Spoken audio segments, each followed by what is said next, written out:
Let's do this.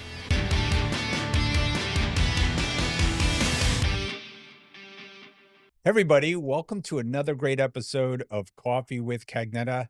Today, I am joined with Larry Bailin, founder and CEO of Single Throw Marketing, who has been a pioneer in the industry since 1994, building and leading some of the most successful digital marketing agencies.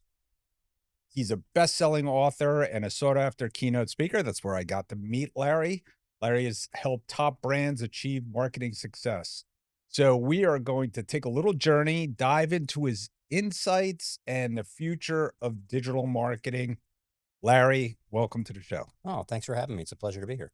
So, Larry, we got to meet because Yeah. you were a keynote speaker, which you do a lot. Which I do quite a bit. I would say probably 12 to 15 times a year around the country for different organizations, different sizes, anywhere from a few hundred people in the audience to a few thousand. So, how did you, first of all, let's take a step back. How did you get into the digital marketing agency biz? Wow. This is only a 25-minute podcast. So, but it's an interesting question. It's same way I became an entrepreneur, out of necessity, right? So it wasn't my destiny. Yeah, it wasn't my destiny to be an entrepreneur. It was as I needed to eat. And that was the best way to make that happen. So it was really just a bunch of different things that happened simultaneously, and I guess the ability to identify opportunity.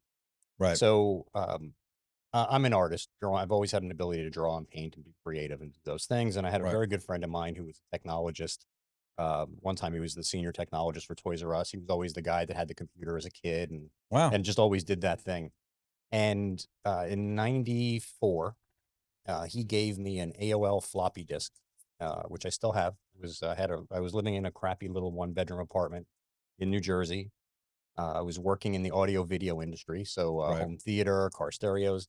He gave me this disc, and he said, "I think you'll like the internet." So I popped it in my old secondhand Mac pizza box computer. I unplugged the phone and plugged my computer into the phone line. I connected to AOL for the very first time ever, and amazingly enough, I had mail. Uh, Went and probably spent the better part of the night just surfing around the very small internet that existed at that time, Wow. websites, things of that nature.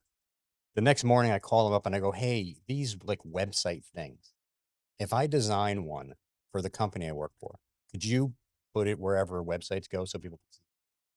And he said, "Yeah, if you design it," he goes, I can put it up on the internet." I went to my boss, said, "I want to build a website for the audio video company." And he said, "How much is it going to cost?" I said, "Nothing." He said, "Well, go ahead and do it." I went into the stock room. I found every piece of stereo equipment we had that had been there that had at least an inch of dust on it. I Right. created a list, no pictures, just a list, built a website, put it up there, and the phones were ringing off the hook. And not from New Jersey. They were from Iowa. They were from Wisconsin, places where you have to drive 2 hours to find this kind of stuff. And we were shipping stuff out just by truckloads, constant. Wow. It was the first audio video website in the world. That and $3 and get a cup of coffee. So there's no accolades there. But we started a small business. I said, "Hey, we should do it for other small business owners. Like, let's go tell them about the internet.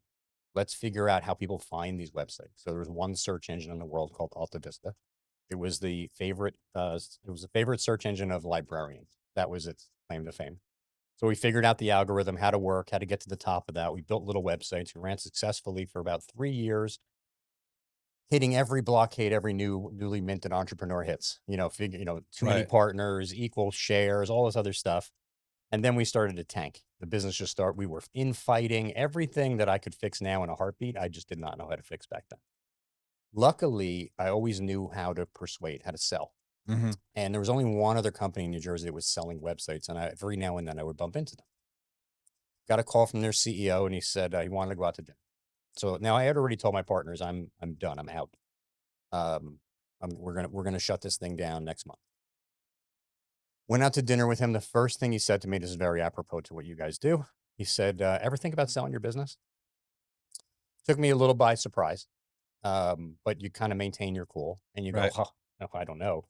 I go, "We're doing so well. Like we're gonna grow. Things are off the charts." And he's like, "Well, I really want you to think about it." He goes, "Would you entertain an offer?" And he made us an offer. I was already out. I figured this guy could help me get to where I wanted to go. Right. It was an employment agreement for more money than I've ever made. Bought my company for stock in their company. They were acquiring businesses like crazy. They were 25 people when they bought my company.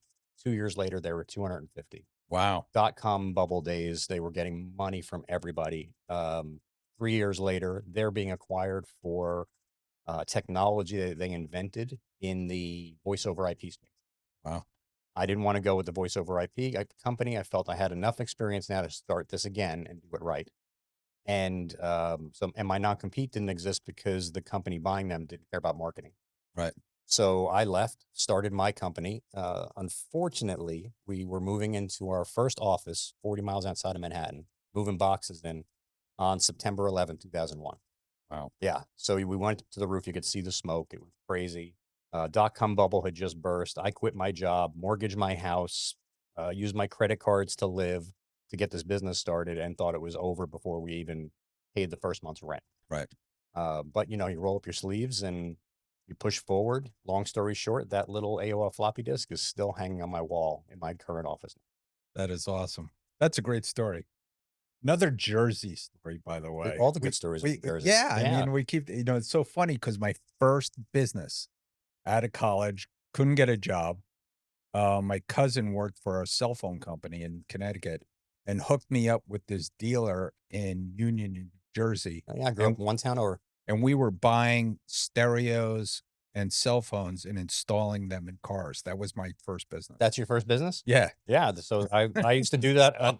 That's one of my jobs was as an installer in Irvington. I Right. learned how to install in Irvington. I was in Union. I just thought of I met a guy, he installed a radio in my friend's car, and I thought that is the coolest job ever. I'm sitting in the back seat watching, and I was like, I wish I knew how to do that. How'd you learn how to do that? He goes, we're looking for people. I'll teach you. Right. Taught me how to do it, and I just started doing that, and that's where I kind of started out. Wow. Wow. So now you're with Single Throw. And how did you start speaking? So in 2007, well, back up a little bit. When we started Single Throw, I built the company, our first clients, ongoing customers through networking. Not Right. necessarily a cold calling guy. I see the value in it. I've never been really good at it. I can do it, but not my preferred method of prospecting. My Right. preferred method of prospecting is drop me in a room. Well, I will find the people that need the thing I do. So eventually, as we're growing, and we were rapidly growing, um, the networking events that were available to us, chambers of commerce, things of Sure. that nature, were not producing that Goldilocks customer we wanted. They were Mhm. too small for us. So we kind of started to outgrow the people we were networking. Um, so we couldn't find a networking event to bring those people into the room. So we started a company that hired very large speakers, meaning Jack Canfield from Chicken Soup for the Soul. Sure. Our first speaker was Christopher Reeve at a baseball stadium. Wow. Yeah, like 2 weeks before he passed away. Hmm. But people on that caliber, Brian Tracy, those Of types of course. guys. So we would hire them, and in the hopes that a speaker of that caliber would attract the right people for us to network with. We just wanted to fill the room with people we could talk to. Wow. So we Great started idea. a whole company just to do that. I met Harry Beckwith, who wrote Selling the Invisible. I Yep. hired Harry Beckwith. Before hiring him, he invited my wife and I down to Minneapolis to meet with him and his wife. And he wanted to learn a little bit more about me, he wanted to learn about the event, and I guess show off his country club. So we went and had dinner with him and his wife, and it was great. And he's a traditional marketer, brilliant guy selling the Invisible Touch, all these best-selling marketing books.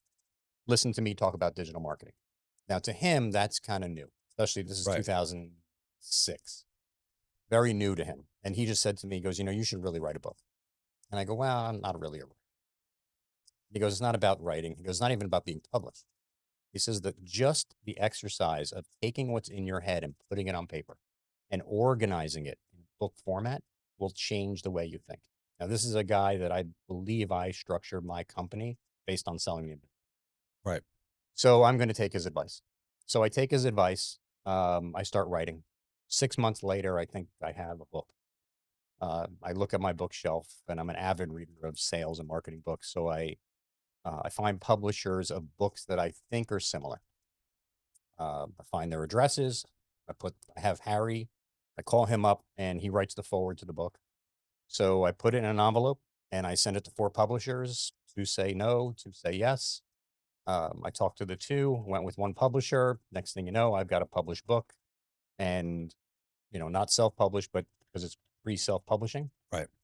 And the very next thing I know, because the topic is so hot and so new in 2007, was the whole digital marketing thing, Right. that a company called Big Speak out of California, they're the largest speaker bureau in the country, maybe the world. Their now CEO, back then account manager, calls me up. He's in New York, wants to get together for lunch, and wants to rep me exclusive, meaning I can't work with any other Right. agency. So I don't work with any other agencies. Like no one's ever said that thing before. Sure. So I was like, sure. So I signed the paper. And the next thing you know, every other week, they've got me flying all over the country. I'm getting paid to speak. Um, and it just, after the year was up, probably every other speaker bureau on the planet contacted me. And the rest is history, as they say. And you're still running a company. Yeah. So we're 25 people right now. We'll probably hire 3 more this quarter. New CMO, a couple of other account managers, and all full time in our office. All the talent is there, and it's the most fun I've ever had in my life. And so let's talk about today because things keep changing so fast. I mean, just as you talked about, like your marketing, and then all of a sudden the algorithms change, things change. I Things are changing at light speed now. Like Mhm. how do you keep up, or how do you even?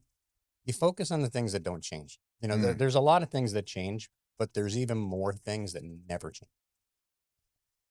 Any algorithm change that's ever happened in Google since, I mean, my company precedes Google. So we've been involved with Google and we're a Google partner. We've been a Google partner before Google even had partnerships. mm, So we work with Google very closely, and every major algorithm change they've ever had has never affected any one of my clients negatively. And we've never adjusted for it. right. If you do the right things the right way, the hard work, the roll your sleeves up, hands in the dirt, do what needs to be done, that's the stuff that lasts forever. So understanding persuasion, why people buy, understanding simplicity, no more words and absolutes. That doesn't mean less words. That means not one more or one less than needs to be there. If the whole page needs to be words, then it needs to be. Understanding how people's eyes track, understanding that the website or any materials you're putting out there are meant to persuade someone to do a thing. And what's the thing they're looking to do? So making the right connection, targeting the right people, being in front of people that are best suited to engage with your services. These things never change. Those things have never changed and they will never change. If your marketing strategy focuses on those things, everything else will be fine. Everything will change around you. And sure, one day there'll be a TikTok, one day there'll be a Facebook, one day there won't be a TikTok, the next day there will be a TikTok. All these things will change on a regular basis. But understanding what sits on top of them, the Mm, messaging, the connection to your perfect prospect.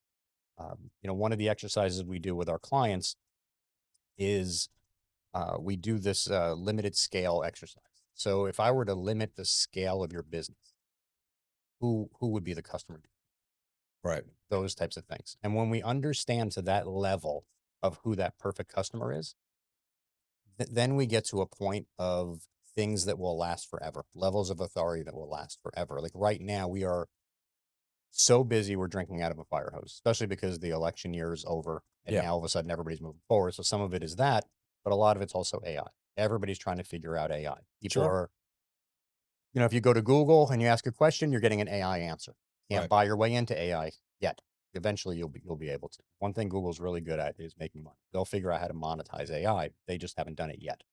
Um, Tools, ChatGPT, Perplexity, all of these tools that people have on their phone that they're now asking questions. We're tracking how many people come to a website without ever going to Google now because they're coming from these AI tools. Right. They all use search data, and all of our clients, even without optimizing them for AI, are showing up in AI. Because again, right things, Google AI still thinks we're the right answer. My customers are the right answer to the questions and to solve the problems people are having. If you make those connections, you're only in front of people that have a problem that you solve. and you can explain why you can solve it better than others, everything will be fine. Yeah. That makes a lot of sense. I mean, it really does. I mean, I keep telling people that I think websites are going away. I think I think uh, I think our kids are gonna be laughing at us, or our kids' are gonna be laughing at us saying, "What's a keyboard?" Like, Yeah, I mean, you maybe know the keyboard, the website. I think we're going to see websites for quite a while. They'll evolve. They'll turn into different things. I mean, you're seeing content show up in different ways. Right, And again, I'm not trying to downplay the importance or the technology around understanding algorithms, understanding why something ranks in search and why it doesn't. All those things are important. How websites are structured. There's a lot of hygiene and ongoing maintenance and things that need to happen. But what rides on top, there's two pieces that I always drive home. One is have to be found and chosen. That's right. successful marketing, no matter what, traditional or Sure. otherwise. Found and chosen. The one cannot you can't have one without the other. And I'm sure you'll agree, those two things are typically very different skill sets. Right, You have to merge them together. You have to do that. And if we can be found by the right people, we'll be chosen by the right people, no matter what the medium. right. It doesn't matter if it's social media, maybe that's where it starts. Right now, websites are the center of a marketing universe. If I'm going to engage with your content, video, those types of things, somehow, some way, if I'm the right person, I should end up on the website and should be able to convert someone in with interest into a customer. So, let's talk about, what people should be doing out there. And we love talking to young people. Like, if, you're if and we love watching people become entrepreneurs. We think it's the wave of the not the wave of the future. We are seeing the younger generation becoming entrepreneurs. Yeah. So if you're going out there and you're going to become an entrepreneur, and there's going to be so much opportunity to buy into companies, but we won't even talk about that now self-servingly. But if you're trying to tackle this digital marketing as a young startup business, or a business that's a small business, like, where do you start? I think you start with the basics, and I will. You're not going to self serve. I will adjacently serve. I don't know what it would be Right. called sitting here next to you because I do think that's an option for entrepreneurs. Yeah, I think When I it's going to be a started, huge it option. wasn't an option. I didn't know anything about that. I didn't know about acquiring a business, or I didn't have the skill set there. Um, but if I did, that's a very good option. And I think what these young entrepreneurs can do, and more than likely Transworld can help them do that with the amount of content that you have, is teaching people how to evaluate it, Right. teaching them what's the right, where to start, what to look for, where the pitfalls are, because there are many. When you read through your materials, there are many, many pitfalls of ways to do it wrong, especially if you try it on your own. You don't want to learn that mistake. It's a very expensive mistake. But teaching them to do those things, that's meaningful. Where they start, I think they start with the customer. Who do they serve? Why do they need them? Build those value propositions. I mean, that's where I start when I market with somebody. Those are the Right. things that I start with. We went through it with you, that kind of gathering exercise. Like, what are your value propositions? Who is the perfect customer? What's the math? What do they look like? How many different formulas are there? Why does someone need you? How do I pick them out from a crowd? What is that limited scale customer look like? All of those things. That's kind of where you start. And when you understand how you can make the best connection with someone, yes, you're going to build a website. I think that's just a given. It's the cost of admission, pay to play. So you're going to have a website, you're going to have some social properties. But what again rides on top is going to determine whether they're successful or not, whether they're in front of the people should be or not. But a really good, it's almost a bit of a cheat code. You guys are a bit of a cheat code to entrepreneurship of getting started quicker. Right. Like, these things, the data exists already. This has happened. There's a reason that this company is on the market. This is the right fit for me. I can bring something new to the table and take them to a different level. They've already done all the hygiene and foundation. There's a customer base. What an amazing way to start a business is by acquiring something that by peppering in your secret sauce, you can take them to a different level. Well, I think you're the cheat code. It's funny because I always tell people that, what do we always ask the question, what do you think is more prevalent? Bad business owners or bad businesses? Eh, It's got to be owners, no? right. Yeah. So usually the problem is in the business owner, right? So all these business owners, all these baby boomers own hundreds of thousands of businesses, millions of businesses Mhm. that have to change hands, and they don't have the skills necessary to do what you know, to digitally market their services.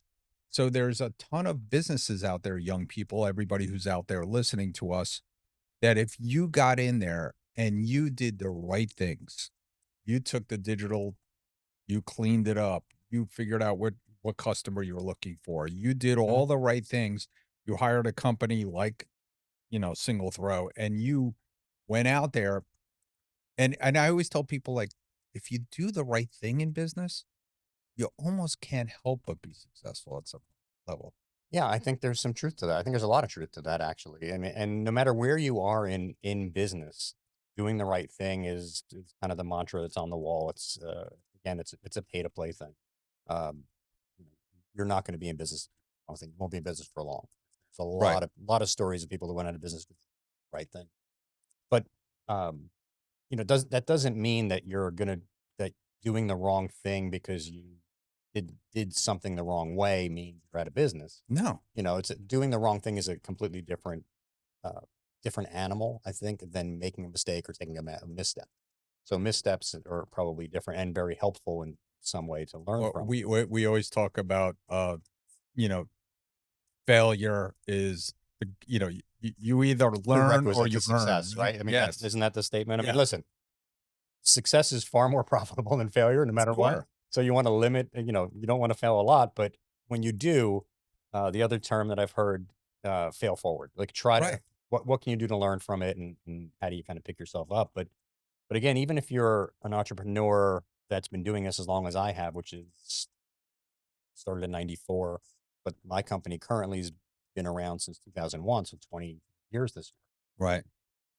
Acquisition is a part of growth. Like, Right. do I build or do you buy? I mean, these are all You could do things both, you obviously. can right. Well, or you have to buy to build. Right. I think about it all the time. Should we hire a bunch of people, or should we find another office somewhere else of people that are ready to exit that we can go in and again layer on our secret sauce, so to speak, and take it up to another level.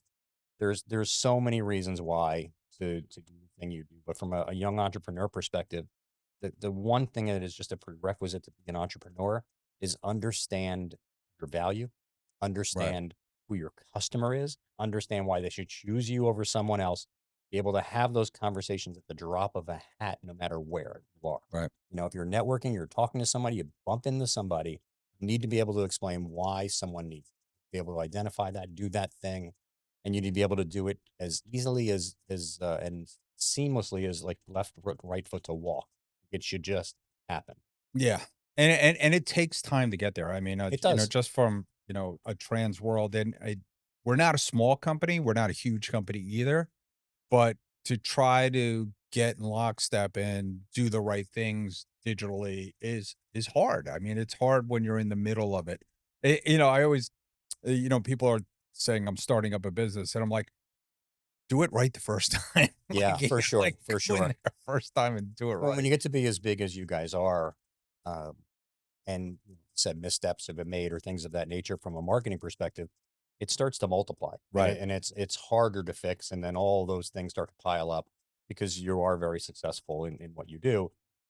Then it becomes a big mess. In my business, we're at a level where no one brings us the easy stuff. Like no one Right. comes in my office with a nice little package with a bow around and goes, "Here's our marketing," and you just take it a little further. They dump a bucket of nonsense on a table in my office, and we Right. have to figure it out. So it doesn't really matter if you're small or large, but I do agree with you. If you're starting out, there is enough information out there right now that Right. was not there when so many other companies started, that you can figure out how to get this right or close to right from the door to give yourself that springboard that others before you did not have. So you might as well kind of step on their shoulders to get out there. Well, tell us some of your favorite businesses that you've worked on that are like that people should know about. Like, we always talk about great food. We are always talking about, like, listen, you live in New Jersey, which is great food. It's fantastic. You move down to Jupiter, you have a place in Jupiter, which is another great place Yeah, to go I've out and gotten eat. lucky with where I pick to kind of hang So, my hat, tell so to us speak. about some of your favorite businesses or even some of your favorite clients that are out there. Yeah, I mean, listen, it's self-serving to say you guys, but so I'll pass on that. But you're definitely one of them. We've worked in the M&A space before. We've worked with companies that were small when they started with us and are huge now in the M&A space. One was a or is a automotive M&A, so buying Right. and selling car Yep. dealerships. So that's kind of a lot of fun. A lot of our clients are also multi-location. That's a specialty we have, and we're Right. a very rare breed of digital marketing company that actually has that specialty. We cracked some sort of a code Right.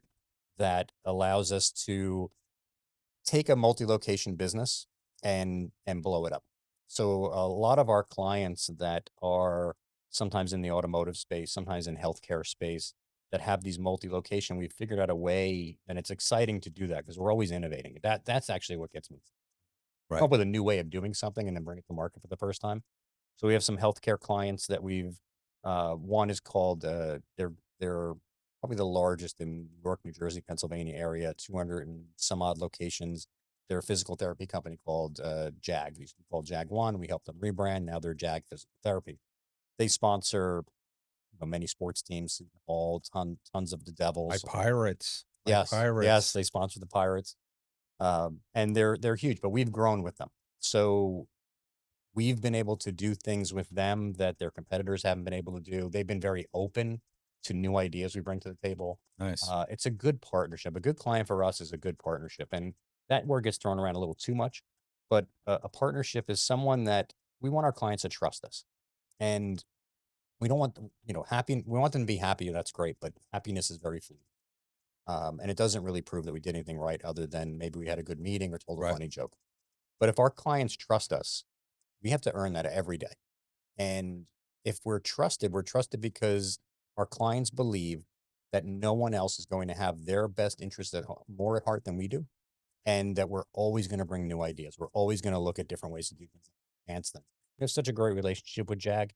They're an amazing company and they are so open to the ideas we bring to the table and vice versa that I feel like we're collaborative. All of our clients have that. Feel like we're the customer in the building, like our account managers, we call the customer in the building, but every employee is a customer in the building. So we pick and choose our customers very carefully. It is a two-way street. We don't take on every client that comes to us. All right. Back in the day, you had to when you first start, but Right. now you get to a point where you can say, okay, this is a good fit. You're going to stay with us for 5, 6, 7, 8 years, and we're going to have a great relationship and we're going to help you win, help each other. Well, that's a great place to wrap this up. But real quick, what's your favorite dinner in New Jersey? Where do you go for dinner? So I'm a steak guy, and it's not a New Jersey thing, not Oh, so purely a New Jersey thing, but I don't think you can beat like a Morton's or a Roots Chris, and they just uh, opened one in Jupiter. But pizza, obviously, bagels, all that good stuff. But I'm a meat and potatoes type guy. all You give right. me a good steak, I'm all in. All right. Jersey, is it pork roll or tail or ham? Hence, I grew up in the Taylor ham world, and I currently live in the pork roll world. There's a line of Yeah, delineation. it's a line. There What is, is but it? Where your office is, it's probably. actually Essex County. I think Essex County is the line. If We're you live in Taylor ham in Essex, Essex County. correct. But you go south of there, it's pork roll. It's pork roll. Yeah. Right. I was about to say Edison is where is your office? In Manalapan, which Oh, is just right. Monmouth County. It's we are deep in pork roll. Okay. We're deep pork roll there. But I grew up in Essex County, Newark and Irvington. Yep. And that's And you definitely had some Taylor Dickie ham. D's back in the day. Oh, then Jimmy Buffs. And Jimmy Buffs. Yeah. Really good stuff. Yeah. All right. Bon Jovi or Bruce? Wow. I'm gonna say Bruce, but I had to see him in concert here in Florida because you can't get tickets anywhere else. Yeah, you can't get tickets in Jersey for Yeah, sure. for sure. All right. Well, Larry, thank you so much for joining Oh, us. Andy, it I was a pleasure. really This was a lot of fun. appreciate it. I want to thank Larry Bailin for coming in today from Single Throw Marketing. I will throw in the notes how to get in touch with them. They are an amazing company. I want to thank everybody for joining us today on Coffee with Cagnetta. I'll see you next time.